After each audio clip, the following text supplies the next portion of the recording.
ஏற்றுக்கணும். அவருடைய லைஃப்ல ஒரு காரியத்தை நம்ம பார்க்கும்போது கெத்செமனே தோட்டத்துல ஒரு ஜெபம் அவர் பண்ணுகிறார். என்ன பண்ணுகிறார்னா, பிதாவே இந்த பாத்திரம் என்னை விட்டு நீங்க கூடுமானால் நீங்கும்படி செய்யும்.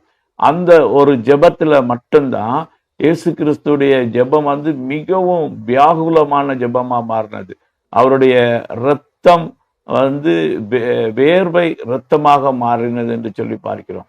அந்த அளவுக்கு மகா சத்தத்தோடும் பலத்த சத்தத்தோடும் மிகுந்த கண்ணீரோடும் அவருடைய இரத்த நாளங்கள் வெடிக்கிற அளவுக்கு அவர் ஜெபிக்கிறார். ஆண்டவரிடத்துல ஜெபித்து இந்த பாத்திரம் என்னை விட்டு நீங்க கூடுமானால் நீங்கும்படி செய்யும் அப்படின்னு சொல்லிட்டு கேட்கிறார். அதை பொதுவாக நம்ம வந்து எந்த பாத்திரம், அவர் ஒருவேளை சிலுவையில போய் மரிக்கிறதையா இல்லை ஜனங்களால அவமானப்படுத்தப்படுகிறதையா, இந்த மாதிரி ஒரு கோர மரணம் எனக்கு தேவையா அப்படின்னு சொல்லிட்டு அவர் ஜெபித்திருப்பாரா அப்படின்னு கேட்டா நிச்சயமாக அவர் அதை அப்படி ஜெபிப்பதற்கான வாய்ப்பே கிடையாது. ஏன் அப்படின்னா பேதுருவிடத்திலையும் சீஷரிடத்திலையும் பல முறை நான் போய் இப்படி எருசலேமில் பாடுபடுவேன், நான் இப்படி மரிப்பேன், நான் வந்து 3ஆம் நாள் உயிரோடு கூட எழும்புவேன் என்று சொல்லி அவர் பல முறை அதை அவர்களுக்கு எடுத்து சொல்லி கொண்டே வந்தபோது ஒரு முறை பேதுரு இப்படி உங்களுக்கு நடக்கக்கூடாது அப்படின்னு இவருக்கு சாதகமா பேசின போதுதான் அவர் மிக கடினமான வார்த்தை அந்த இடத்துல பயன்படுத்துறார். அப்பாலை போ சாத்தானே, நீ தேவனுக்கு ஏற்றவர்களை சிந்தியாமல் மனிதனுக்கு ஏற்றவர்களை சிந்திக்கிறாய் என்று அவனை கடிந்து கொண்டார். அப்போ அவர் மிக மகிழ்ச்சியோட தான் அவர் அந்த சிலுவை மரணத்துக்கு அவர் போகிறார். அந்த சிலுவை மரணத்தின் மூலம் சாத்தானின் தலையை நான் நசுக்க போறேன், ஜனங்கள் பிள்ளைகள் மாம்சத்தின் இரத்தத்தையுடையவர்கள் நானும் வந்திருக்கிறேன், நான் வந்து அவனை தோற்கடிக்க போகிறேன், அது மூலமாக நான் ஏராளமான பிள்ளைகளை தேவனுடைய ராஜ்யத்தில் பெற்றெடுக்க போகிறேன் என்று சொல்கிற மிகுந்த மகிழ்ச்சியோட தான் அவர் வந்து சிலுவைக்கு நேராக வருகிறார். அவர் கெத்செமனே தோட்டத்துக்கு வருகிறார். ஆனால் அங்க வந்து ஏன் அவ்வளவு தூரம் ஒரு போராட்டமான ஜெபமாய் அது மாறினது?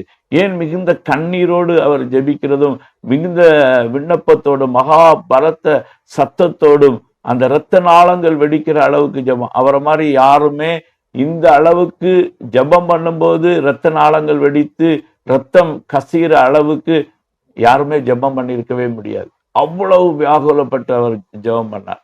அப்படின்னா ஏன் அப்படி பண்ணாரு? அவருக்கு தான் 100% தெரியுமே அது தேவ சித்தம் அப்படின்னு சொல்லிட்டு நம்ம அதை யோசிக்கும் போது ஒரே ஒரு காரியம் மட்டும் சிலுவை பிதாவாகிய தேவனுக்கும் குமாரனாகிய தேவனுக்கும் இடையில வந்து ஒரு வித்தியாசமான கருத்தாக மாறுகிறது. அதில் ஒன்று என்னவென்று சொன்னால், இவர் எழுதியிருக்கிறபடி தேவ சித்தத்தின்படி தான் தன்னை ஒப்பு கொடுத்து உலகத்தின் பாவத்தை தன்மையில ஏற்றுக்கொண்டு மரிக்கிறார். ஆனா அந்த இடத்துல அந்த பாவம் அவர் மேல வந்து சுமத்தப்படும் போது, அவர் பாவமாகவே மாறும்போது, பாவத்தை பாராத சுத்த கண்ணராய் இருக்கிற பிதாவாகிய தேவன் அவருடைய முகத்தை அவருக்கு மறைக்கிறார். அப்ப இந்த சம்பவம் வரும்போது சிலுவையில இயேசு கிறிஸ்து கைவிடப்படுகிற ஒரு சூழ்நிலை வருகிறது. அவர் ஆண்டவரிடத்துல அங்கதான் அந்த போராட்டம், அங்க பிதாவாகிய தேவனுக்கும் குமாரன் ஆகிய தேவனுக்கும் இடையில ஒருமித்த கருத்தோட அவருடைய சித்தத்தின்படி இவரால் முழுவதுமாக ஒப்பு கொடுக்க முடியாதபடி இவருக்கு ஒரு போராட்டம் உண்டாகிறதுனால அவர் மிக வியாகுலப்பட்டு ஜெபிக்கிறார். பிதாவே, நான் உங்க சித்தத்தை தானே செய்ய வருகிறேன், ஏன் என்னை வந்து கைவிடணும், ஏன் உம்முடைய முகத்தை மறைக்கணும் அப்படின்னு சொல்லிட்டு அவர் கேட்கும்போது பிதாவாகிய தேவன், இல்ல, பாவத்தை பாராத சுத்த கண்ணன்னா, என்னுடைய ஜனங்கள் அநேக முறை தேவனுடைய உலகத்தில் இருக்கிற மக்கள் கைவிடப்படுகிறார்கள், அந்த கைவிடப்படுகிற சூழ்நிலை எவ்வளவு கொடியது என்பதை நீ அனுபவிக்க வேண்டும். 2வது, பாவத்தை நான் பாகாத சுத்த கண்ணர், ஆகையினால இந்த பாத்திரத்துல நீ பானம் பண்ணிதான் ஆக வேண்டும் அப்படி சொல்லும் போதுதான் நீங்க கூடுமா அப்படின்னு 2 முறை வேகலத்தோட ஜெபம் பண்ணிட்டும் 3வது முறை அவர் ஜெபிக்கும் போது, பிதாவே ஆகிலும் என் சித்தப்படி அல்ல உங்க சித்தப்படி ஆகட்டும் என்று சொல்லி தன்னை ஒப்பு கொடுக்கிறார்.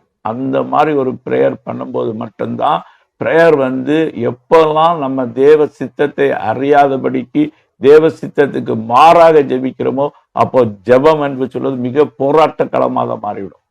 அப்ப ஆண்டவர் வந்து அவருக்கு எப்படி பதில் கொடுத்தாருன்னா, நீ சரிப்பா இவ்வளவு ஜெபிக்கிற என் குமாரன் சொல்லிட்டு அவர் என்ன செய்யல, அந்த ஜெபத்தை பிதாவாகிய தேவன் கேட்கல.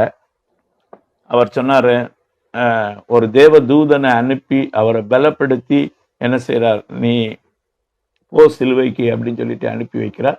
இவரும் சந்தோஷத்தோட போகிறார். அதுதான் சிலுவையில வந்து அவர் கேட்கிறார். கடைசி அந்த நேரத்துல அந்த முகம் மறைக்கப்பட்ட போது, பூமி எங்கும் அந்த இருள் மூடின போது அவர் சொல்லுகிறார், பிதா, என் தேவனே, என் தேவனே, ஏன் என்னை கைவிட்டி?